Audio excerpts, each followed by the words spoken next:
మంచిర్యాల జిల్లాలో శ్రీరాంపురం డివిజన్ ఆర్కే-7 భూగర్భ బొగ్గు గని అధికారులు తాత్కాలికంగా మూసేశారు.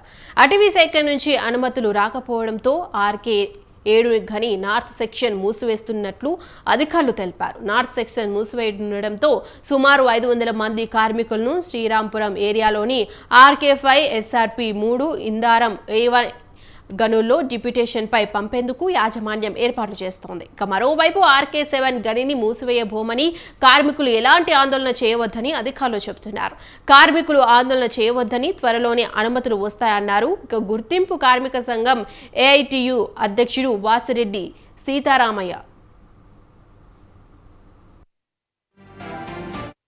ఆర్కే-7 మైన్ శ్రీరాంపూర్ ఏరియా మంచిర్యాల జిల్లాలో ఉన్నటువంటి మైన్లో ఫారెస్ట్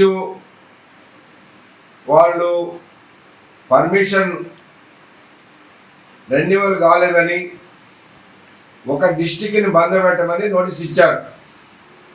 సింగరేణి యాజమాన్యం 2 సంవత్సరాల క్రితమే దాన్ని రెన్యువల్ కొరకు పంపించారు. ఫారెస్ట్ వాళ్ళు పైనుంచి రెన్యువల్ చేయకుండా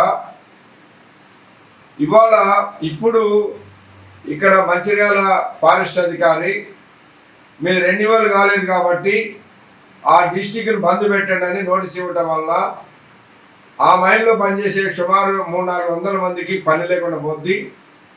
కాబట్టి వాళ్ళందరిని కూడా ఒక 4 రోజుల కొరకు డిప్యుటేషన్ మీద పక్క మైన్స్కి పంపించడం అనేది జరుగుతుంది.